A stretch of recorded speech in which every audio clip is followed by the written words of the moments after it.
Bayong hapon, Negros. Ini ang Digicast Negros X. Ang nagapanguna nga napulo ka mga balita sa Negros ang amo ni kadulong sa inyo. Updin ninyo kami via Facebook, YouTube, kag sa amon nga website www.digicastnegros.com. Kag sarama kami marantaw sa KK Channel 11 sa Kabangkalan City, Himabaylan City kag Banwasang Ilog. Kag yari na ang top 10 nga mga balita sa Negros subong adlaw. Kapitolyo Provincial sa Negros Occidental nag-partial lockdown. Mga pamilya nga nagtipon-tipon kadam-an sa bago nga kaso sa COVID-19 sa Bacolod. Pag-issue sang ESPA sa mga mapauli sa Negros, apektado bangod sa partial lockdown sa Kapitolyo. Sa Victoria City, muli sa viral video nga nakatiro sang sibilyan nga ginaligar nagmaoy, nagpaatag kung ano ang natabo. Kag sa tripping ni Rumeng, isa ka spring resort ang aton bisitahon.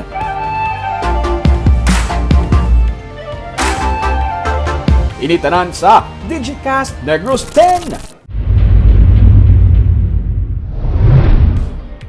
Sa number 10, Riverside Medical Center Incorporated sa Bacolod City ang nagpatigayon sang libre konsulta sa publiko.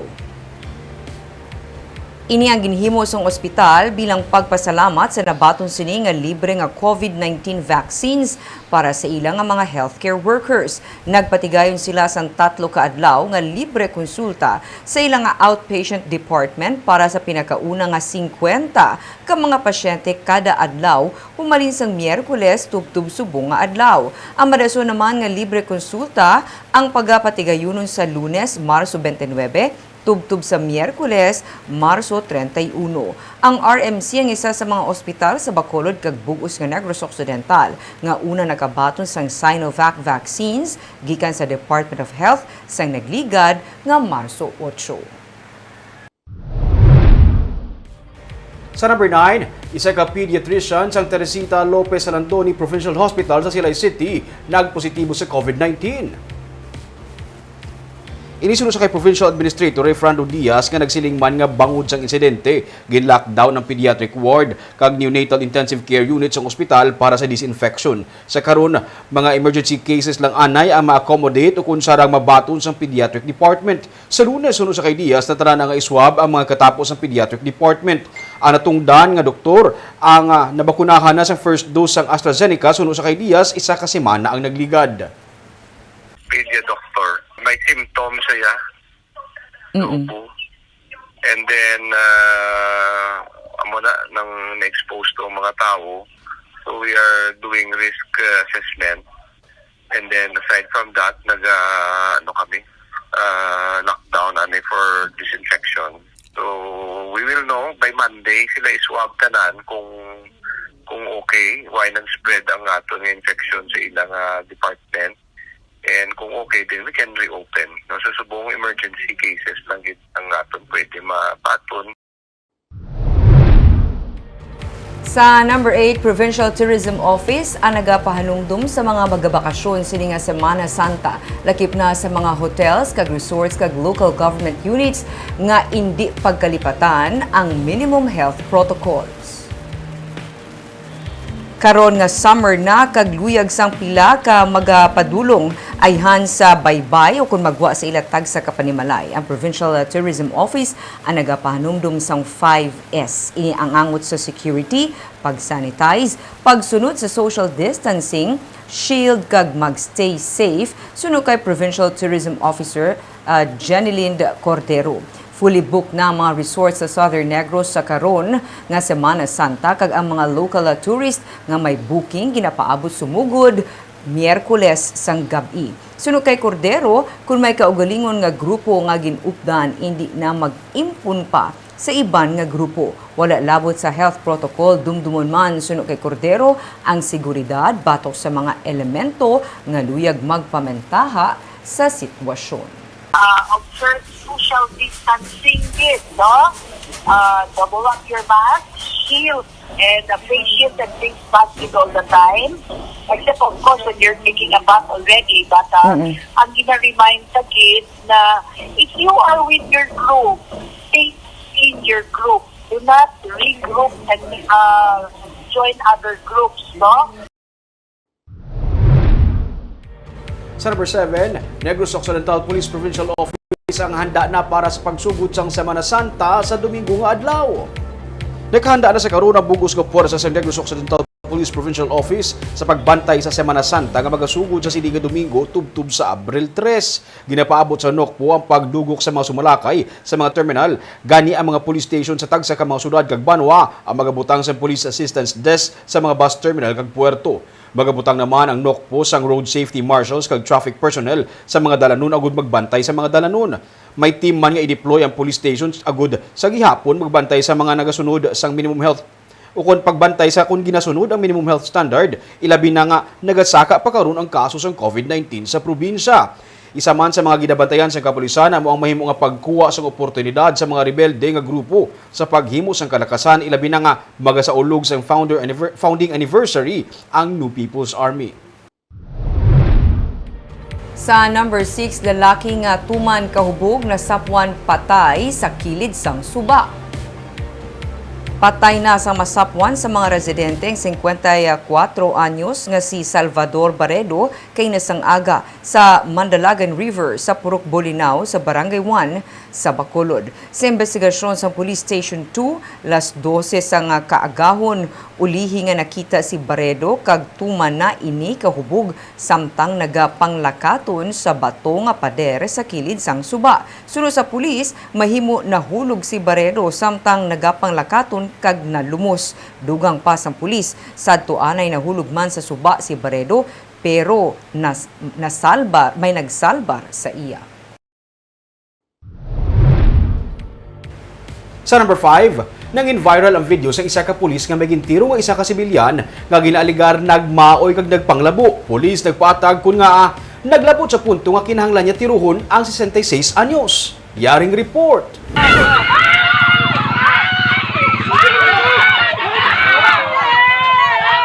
Ang ini nga insidente sa viral nga video ang katapusan na lang sa bilog nga natabo nga pagtiro ni Master Sergeant Valentin Sardenia sa Victoria's PNP sa kay Hernani Pimentel sa Barangay 13 sa Victoria City sang kahapon.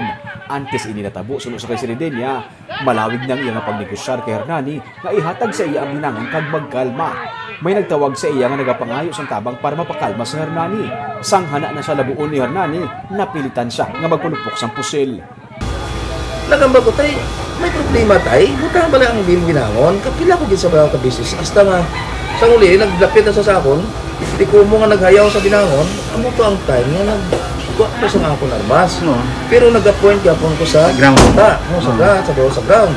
Hasta nga sige ko maltay. Butang balay mo binangon. Sinikusturihan tani, mga pilang tabala. Tiko mo ang distansya ko siya daw mga isa kadupa na lang. Kita ko ang aksyon niya, nga nagasinggit siya nga, tiro ako, pati ako. Tapos doon humayaw siya. Pagayaw niya, kita ko nga paglaboy at yan, nag-atras ko. Amo na to, sinikutay mo tayo binangon mo. Amo na to nagabang, imo tayo binangon mo. Sa masubol pag sa ikaduha, ginlukpan ko siya. Pero wala sa gihapon nag-untat sunod sa iya si Hernani, sa iya una nga pagtiro. Nagtindog ini kag naghana nga labuon siya liwat. Kag sa dalayon niya nga pag-isol, natumba siya. Nag-jump pa ang iya nga pusil. Nagbuhay ko liwat ko. Boom! Pagtupa ko sa lupa, boom! Tapos ang motong nari pang kamot ko di. Ay gusto ko lang in-neutral, nagid lang siya. Basta nakita ko ang binangay ng tupa, motong kinuha kong kamot ko, ligid na ko. Sa kada ligid ko magwa naman ulo ko, lantaw ko naman ang binangon niya. Labo naman siya, ligid naman ko. Antes ang sininga insidente, sunod sa misis ni Hernani nga si Angelica, nagalain na ang pamatsyag sang iya nga mister humalin sa Lunes, kamay natabo nga shooting incident sa ilang lugar sa Gawahon. Sunod sa iya, may nervous breakdown ng iya nga mister. May hilanat sa tuting hilanat yung tuminit, yung sa tuta daw, tato lang gabi sa tuloy. Ano kita ninan nga nagamo na siya, hilanat siya. Amo na ito ang gingadong doon ang maging kwento sa Gawahon ng bintili sa Eger. Oo. Na amo to gananinan, kaya nakita yan nga nagaging mga tao, tabi siya ang isunod. Nakita yung insidente nga tiruhay. Why? May mga tao lang nagpinalagyo after sang tinuruhay. Saksi siya. Tapos kaya niya, ang mutot sugutin ng laing matsyagya. Nakibot na lang siya kahapon sang hinali na lang nga ginagulgulanan ni Hernani ang iya siningaliog kag nagwa sang ilang nga balay. Tuturo, bisab lang, tuturo niya sa atin, may hilanat sa mo. Siya mamahaw, pati manuhulo, makahunta. Ito naman to sila nga, nang manago sa kuno kay Patyon sa. Nagabat may mabatian siya? Oo, nga Patyon sa kuno ka may COVID sa panitan sa amo nang di managyo sa manago sa. Di wala kuya kabalo nga may ginahimon sa sulod. Di na nga ito sa ugit. Mo man lang to sabi ko kung ano man lang sa tulog pahimuno sa gali kay ginasla siya nang diri ako. Istorya niya, wala niya makita ang iban nga natabo kay nalipungan siya. Ang nahibaluan niya na lang, gintiro na sang pulis ang iya nga bana. Suno sa hepe sa Victoria's PNP nga si Lieutenant Colonel Eduardo Corpus, gidisermahan na ang pulis kag restricted anay sa ilang headquarters para hindi niya maimpluwensyahan ang investigasyon. Sir, for the meantime, disarm na lang anay si ang pulis naton. Yes, at saka pinlace ko lang under restrictive custody dito sa ating restricted siya inside camp. So that hindi siya maka-influence Sa investigation. sa ginagawa nating investigation. Although alam namin, ako, deep inside, alam ko na what he did is just purely self-defense. Nagsugilano na sila kainas ang aga sang misis ni Hernani kag nakapautwas na inis ang kalaing nga buot sa iya. Pero iya man inigin paatagan sang side sang iya nga pulis. Ang misis ni Hernani nagsiling nga wala na siya sang plano nga kasuhan ang pulis. Ang pulis nga nakatiro, nagapangayo man sang pasaylo sa pamilya. Di mareklamo pa ka mo again sa pulis? Ma-file ka reklamo ba? Kung ayo Hindi ka mag-file reklamo. Sige. Kung natabo man hindi ko gini kagustuhan. Kapangayo ko sa inyo sang pasensya kay Pero usisaon sa gihapon sang Internal Affairs Service, sang PNP ang natabo.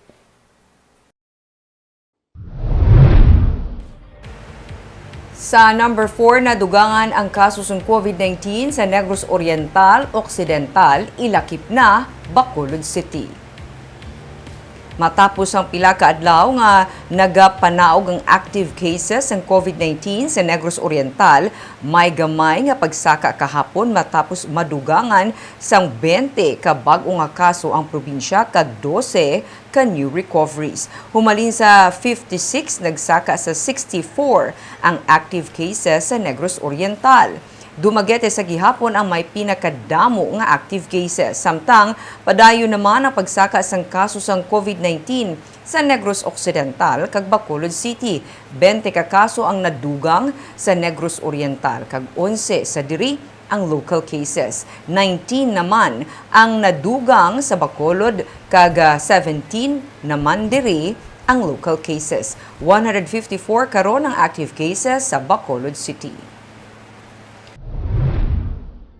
Sa number 3, kalabanan sa karon sa bago nga mga kaso sa COVID-19 sa syudad sa Bacolod, diyara lang sa isa ka panimalay. Ini base sa record sa Bacolod Emergency Operations Center. Samtang may 7 ka mga healthcare workers naman nga nagpositibo sa COVID-19 gikan sa 3 ka mga ospital sa Bacolod.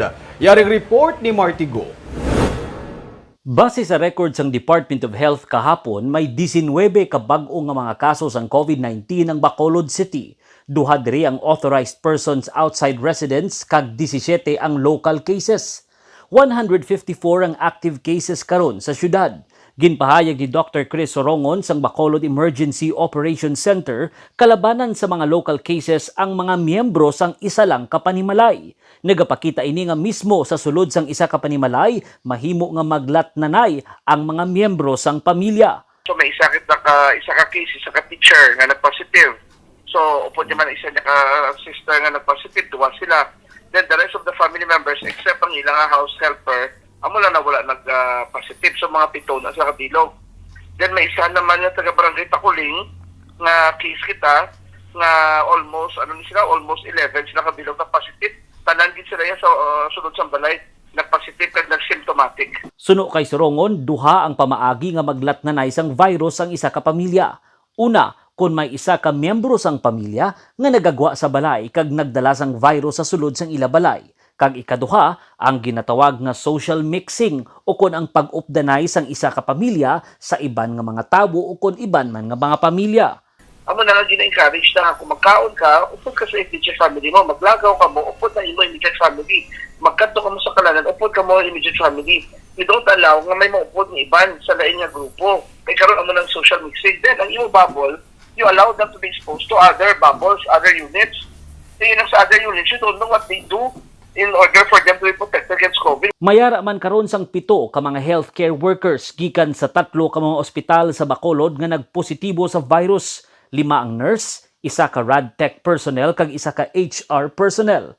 Gindugang ni Sorongon nga manubo pa man lang karon ang hospital bed utilization sa Bacolod para sa COVID-19 cases pero kalabanan nga naka-admit karon sa mga ospital ang mga taga Bacolod. Martigo para sa Digicast Negros.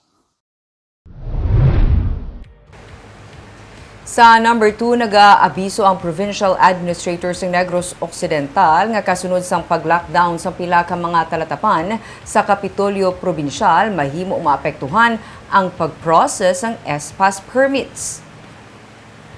Suno kay Attorney Rayfrando Diaz, nalakip sa naka-lockdown ang mga talatapan nga nagauyat sang processing sang S-Pass kag ini ang Provincial Administrator's Office kag Provincial Incident Management Team. Wala nila napaabot suno kay Diaz nga maigo dungan ng ilang nga mga talatapan kag ini ang nagresulta sa kakulang sang personnel. Nag-aabiso sila suno kay Diaz bangod mahimo hindi matatapan ang mga application bangod sang kakulang sang personnel. Bangod nga kaagahon na nabato ng resulta nga nagpositibo sa COVID-19 ang pamuno sang PIMT nga si Zephyr Kaelian kag 3 ka iban pa nga kaupod gilayon nga ginpatuman ng lockdown subong nga adlaw sa mga opisina nga nabisitahan sini. Importante nga maproteksyonan ang mga empleyado rason nga nag-disinfect. Kasi may glitch or may arabla lack of attention nga base hindi matipanan, maintindihan nila. Kasi lockdown kami ng opisina, tanan nga nag-handle sa S-Pass. Yes, Di sir. mo kami ka-work from home, kaya kagina lang nila ako nag-break ang news. So, immediately we had to act. So, we didn't know maamon ni matabo. So, to protect our employees, nag-lockdown immediately. So, ang mga work from home na kung may ara kita prior nga arrangement that we can plan for. Kag sa numero 1 sa mga balita subong nga adlaw, naka-lockdown sa karon ng Governor's Office pati ng Provincial Administrator's Office sa Kapitolyo ini matapos nga magpositibo sa COVID-19 ang pamuno sa Provincial Incident Management Team. Sunod sa kay Governor Eugenio Jose Lacson, ginpatigayon ang disinfection sa amo nga mga talatapan matapos makabisita si Zephyr Kaelian sa sini nga mga talatapan. Naka-lockdown man ang Provincial Disaster Management Program Division Office kung saan inaga-opisina si Kaelian bilang pamuno man sa PDMPD. Naka-skeletal force naman sa karon ang Provincial Health Office sunod sa kay Provincial Administrator Rayfrando Diaz. Sunod sa Gobernador, nagpositibo si Kaelian sa virus sa nigsaya sini nga swab test result kag ginpatigayon antes siya kung tani ibakunahan para sa COVID-19. Kahapon nga adlaw, si Kaelian kag 3 ka iban pa nga kaupod sini ang nagpositibo sa virus suno sa kay Lacson.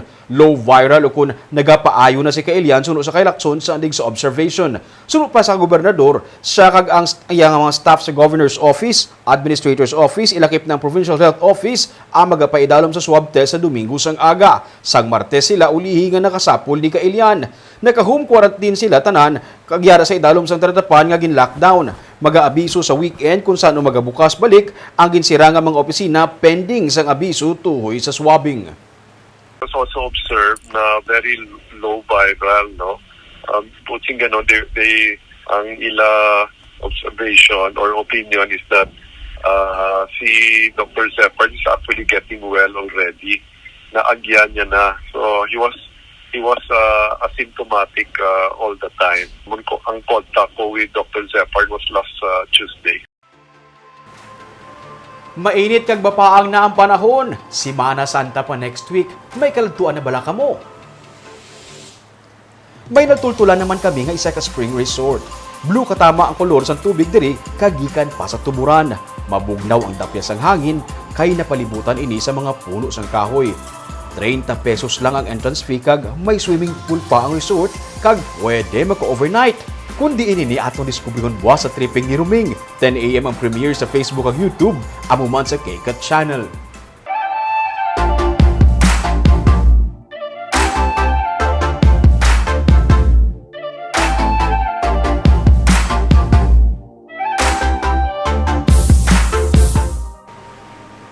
Kita mo to, Barb?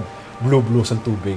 Sa kapaang ming ha, ginhamban mo, do makadto. Dumulumpat ka sa tubig. Biskin di ka ba lumag lang mo. Pero ka very tempting sang tsura, sang sadtong ginkatuan mo. Nabi ko siya, Barb, pag ulang ko ka-discover na, pero hindi ko niya pag-isugid. Gani, no? Hula to namon, buwas. Buwas, tani. Para at least may i-look forward, baka mo buwas ko brown sa aga, lang tawag ng tubig ni Roming, malingaw pa sila.